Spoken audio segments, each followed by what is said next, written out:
ஜகி வாசுதேவ்.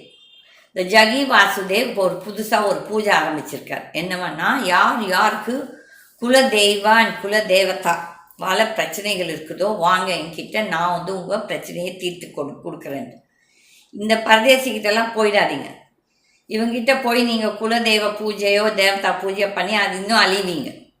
உங்கள் குலதெய்வத்துக்கிட்ட நீங்கள் எந்த பூஜையும் பண்ணணும். போய் கடவுளே நான் உன்னை மறந்துட்டனோ இல்லை நான் தான் தவறு செய்திருக்கனோ என்னை மன்னிச்சுடு சொல்லி சொன்னாலே போதும். எந்த ஒரு பூஜை பரிகாரம் எந்த மண்ணாங்கட்டியும் வேண்டாம். இவன் வந்து உங்களோட குலதெய்வத்தாவை அவனோட கண்ட்ரோல் எடுக்கிறதுக்கு இவ்வளோ கதை பேசிகிட்டு இருக்கான். இவன் இன்னொரு அயோக்கியன். அங்கே அமெரிக்காவில் போயிட்டு புஸ் ஆயிடுச்சு. அதை பற்றி எவனும் பேசலை, எந்த ஒரு ஊடகமும் பேசலை. எனக்கு அதை பற்றி கவலையும் கிடையாது. I have all the records with me.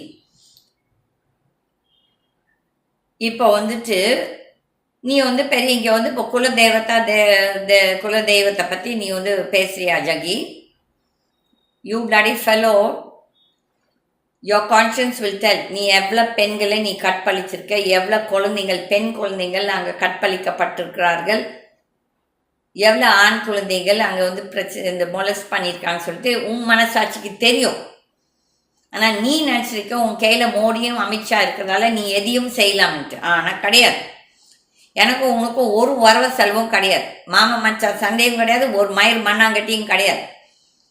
I am talking all this because என் கிருஷ்ணர் என் சிவன் வந்து பேச சொன்னதால் தான். It was a message from them. எனக்கு இதில் தேவையே கிடையாது, எனக்கு ஒரு பிரச்சனையும் கிடையாது.